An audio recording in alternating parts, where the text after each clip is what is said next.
does it all fit together? How do we complete a picture where the global population is in harmony with its natural resources? Is there a single piece more important than others? If there is, how do we know where it goes? Maybe the picture looks finished, yet you have pieces remaining. People are crowding the planet. Overpopulation is becoming an issue in many countries. The complex, interrelated nature of population geography is one of statistics, graphs, averages, and predictions. But beyond the numbers is the human face. Is it yours, your friends and families? Maybe only those from your town or country. Or does it stretch further? Is it the stranger on the other side of the world? You don't seem connected, but in a way, you are. To fully understand the competing factors involved in population studies, we need an all-encompassing, open-minded attitude. We need to draw back from our own personal situation and realise the common unity of our species. It is one of the biggest challenges we face as a truly global community.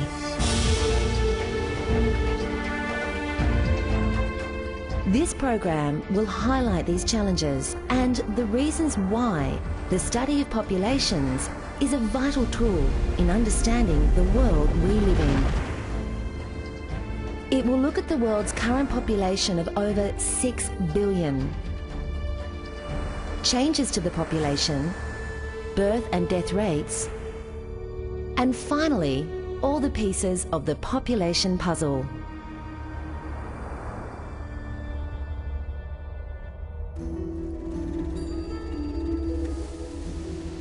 It took humans some 100,000 years to reach a population of 1 billion in 1830. To many, that may have seemed an enormous number, but it was really only the beginning. It then took less than 200 years for it to soar past 6 billion. And many predictions suggest a global population of some 9 billion by 2050. These dramatic rises are even more remarkable when we consider that China, India, the USA, Indonesia and Brazil account for 50% of the world's population, but take up only 20% of the Earth's land surface. This fact brings us to the concept of population density. Put simply, population density is the average number of people in a defined area, often per square kilometre or mile. Sometimes it also measures the number of people that occupy arable land in a given area. When we look at megacities like New York or Rio de Janeiro, we encounter a highly concentrated population density. The most densely populated city on Earth is Mumbai in India, where there are about 68,500 people per square mile. The opposite of these cities are sparsely populated places like Alaska or the Antarctic, where much of the land is uninhabitable and hostile. Some of the least populated places on Earth are Mongolia and Namibia, which have about 5 people per square mile. Studying these patterns of settlement and dispersal of people is known as population distribution. But the raw statistics and graphs are meaningless unless we place them in context. To do this, we must gather the various characteristics and factors that affect our results. Demographics is the study of all aspects of a population. It looks at its size, composition and growth, and the factors which influence these elements. For instance, since 1900, we've witnessed the number of cities with 1 million or more people rise from 17 to 388. The explanation or context for this is that people tend to feel safer and can access important resources when they live in close proximity to one another. Demographics are like the blueprint or map that help us to navigate through all the graphs and statistics.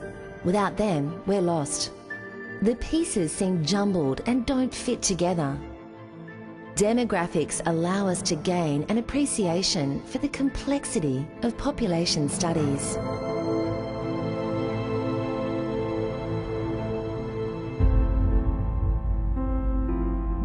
Understanding the changes to any population study is a difficult task. It's as though the puzzle keeps changing on us. Sometimes there are more pieces, sometimes less. But at its most basic, we have birth rates and death rates.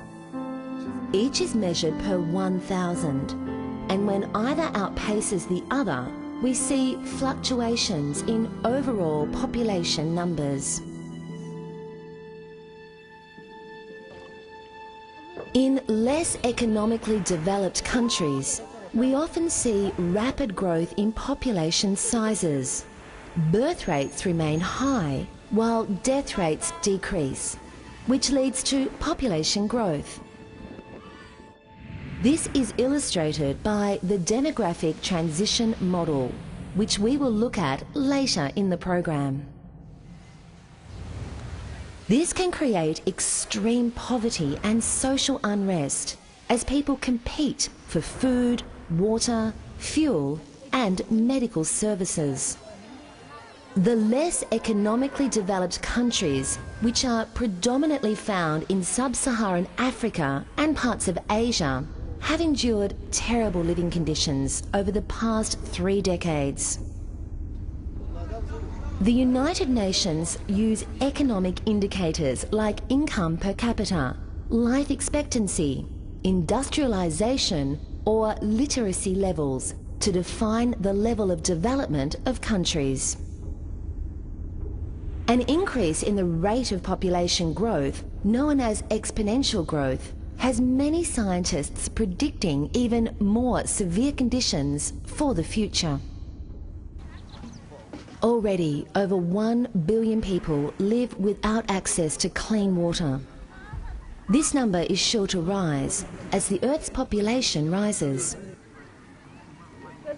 Millions of people in emerging countries like Brazil, India, or Pakistan are confronted with large-scale endemic problems. Overcrowding in a number of these countries' cities has also seen forests completely disappear, with people consuming wood fuel to supply heating and cooking. More economically developed countries, such as America, Australia and Japan, enjoy a higher standard of living, but use resources at alarming rates. A child born in an industrialized country will pollute and consume more over his or her lifetime than 50 in a developing country.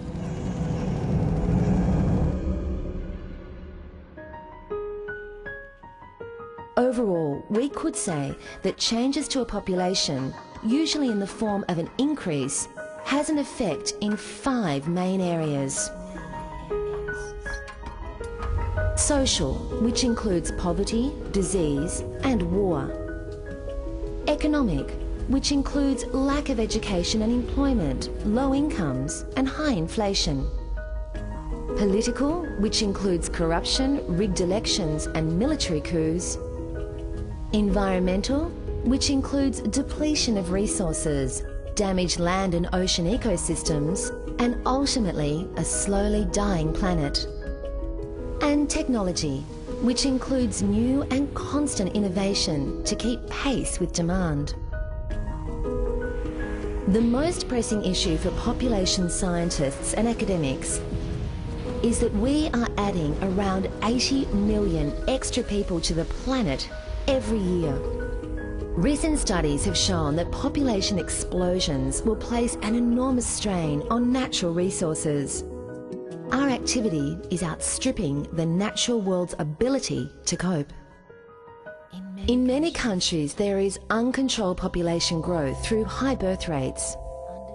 Only through a greater, more compassionate understanding of what leads to such dire problems can we ultimately find a way to accommodate everyone. Which is to say, we can never think of population as a fixed state of affairs.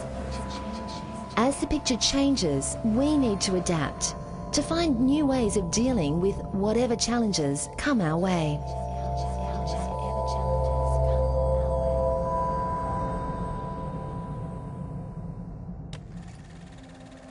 To fully appreciate the reasons behind high birth rates in developing countries, we need to understand the cultural context for why they occur.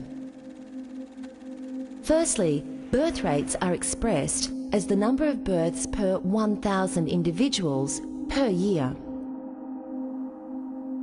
When we hear that reproductive health problems are the leading cause of death and disability for women worldwide, we wonder how this could be possible. Statistics show that over 99% of all maternal deaths occur in developing countries. Contraception is now widely available to most women, even in poorer countries. But the cultural stigmas towards birth control can cause damage to the fabric of its society. In parts of Egypt and India, people believe that men contribute a fully formed fetus, and the health of a woman's womb and menstrual blood determine how the fetus develops. Contraception is therefore seen as taboo. Some Asian and African cultures define infertility as a woman's inability to produce sons. Other cultures see an infertile woman as being cursed. Being labelled barren can often lead to cultural exclusion and in many cases violence against the woman. The woman herself may also define her worth on the ability to reproduce. Such fiercely patriarchal societies can lead to highly unstable family structures. Women tend to have many children in a short space of time before even considering contraception. This is classified as a high fertility rate, which is measured as the average number of children born to a woman over her lifetime. In Pakistan, half the population is aged under 16 because of high fertility rates. The situation is similar in much of Africa, especially in Nigeria. The side effect of high fertility rates is often poverty and high levels of disease, in particular HIV/AIDS. Without access to family planning, there are some 76 million unintended pregnancies every year in developing countries. Some countries like China have imposed a one-child policy in an attempt to slow high birth rates. But more progressive programs involve culturally sensitive approaches to family planning and increased use of contraception. In Zimbabwe and Kenya, local indigenous leaders are at the forefront of educating people about the dangers of high birth rates.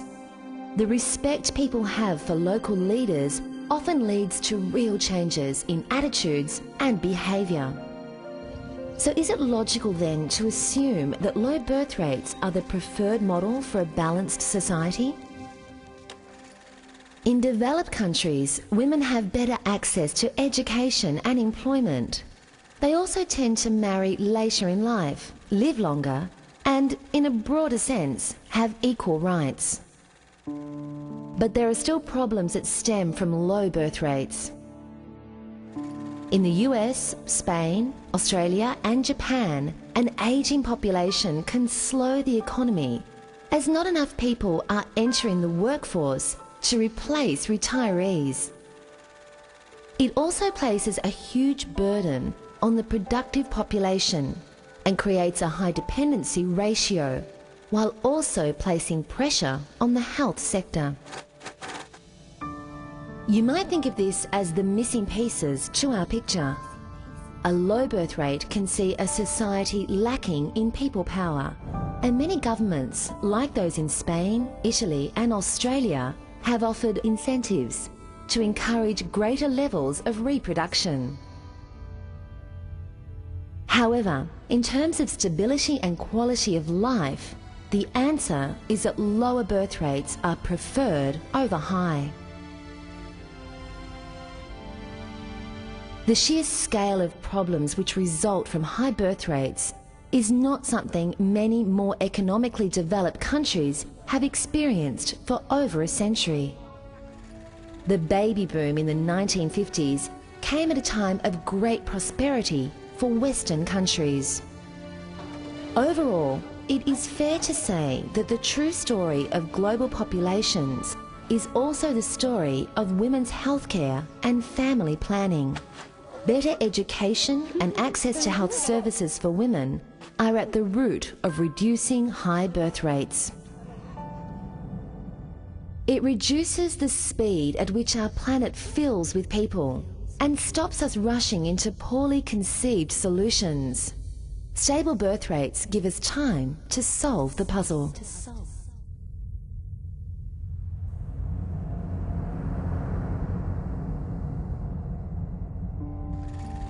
At the other end of the spectrum, we have death rates, which are also called mortality rates.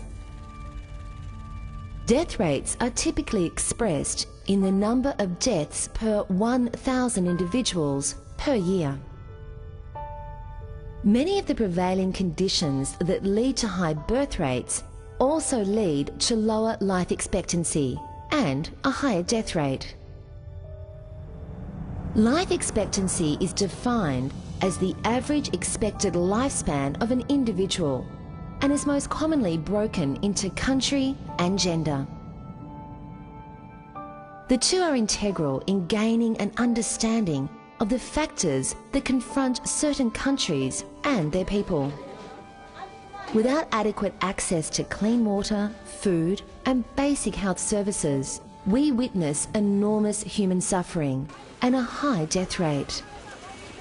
Large families result in low prospects for the fourth and subsequent children, with many deaths occurring below the age of 5 due to hunger and disease.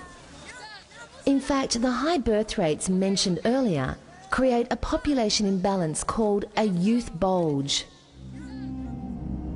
Globally, nearly 3 billion people are under the age of 25. The result is huge numbers of youth attempt to access education, employment and health at the same time. Countries with the lowest life expectancy include Zimbabwe, Zambia and Angola, with an average of under 40 years. On the other hand, we've seen the positive impact of modern medicine and better sanitation. It has led to an increased life expectancy and reduced death rate throughout much of the industrialized world, especially Western Europe, North America, and parts of Asia. Japan has the planet's highest average life expectancy at 82. Tracking these different components of a population can be illustrated via a demographic transition model. The demographic transition model allows us to observe changes to death and birth rates over a period of time. There are 4 distinct stages to the transition model. Initially, we see high fluctuating levels in births and deaths, but no significant population rise. There is a balance between birth rates and death rates. However, By the second stage, we witness a decline in deaths, often related to improved health and living conditions. This is the key part of the model, as it illustrates how a decline in mortality rates almost always precedes a decline in birth rates. The intervening period, which can vary in length, results in rapid population growth. This transition is like a lag effect, and eventually the population's birth rates start to fall as it enters stage 3. Moving toward the third stage is currently the goal of many developing countries. A significant reduction in birth rates occurs when women have better access to family planning, education, and employment. Most industrialized countries experienced stage 3 during the last century and have now entered stage 4. Here, we see a low and relatively stable level of births and deaths, with minimal population growth, allowing the population to have a better share of the resources. The model is not perfect, but it does offer a good starting point, as it pinpoints where the changes occurred, allowing us to examine the reasons why they did. While all models inherently simplify trends, they're a vital tool for population experts. Identifying patterns and how they relate to each other provides valuable information for solving future problems. The recognition of these historical trends allows us to adapt previous models to a new circumstance. With consistent practice, we become faster and more accurate at completing our picture.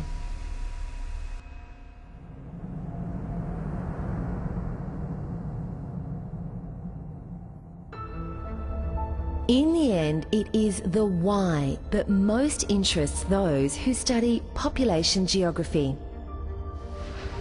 The why provides answers to the many difficult problems millions of people face every day.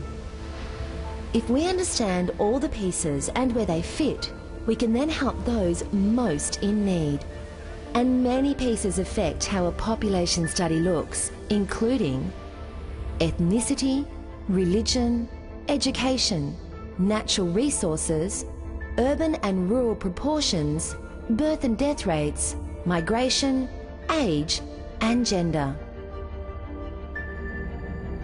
These factors all play a part, and the complexities of populations lie in their interconnected makeup.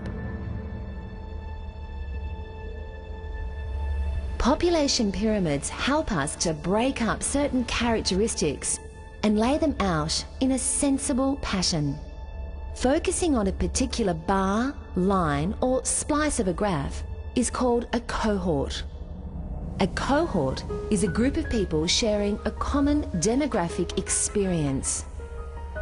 There are three main types of population pyramids: stable, expansive, and constrictive. A stable pyramid shows an unchanging pattern of birth and death rates. While not always preferable for a country's circumstances, a stable pyramid is generally more desirable than an expansive or constrictive one. An expansive population pyramid shows a broad base, indicating a high proportion of children, a rapid rate of population growth, and a low proportion of older people. As you might expect, we see this pyramid most commonly in less developed countries. Finally, a constrictive population pyramid illustrates a low birth rate, where the broadest part is reserved for people 65 years and above.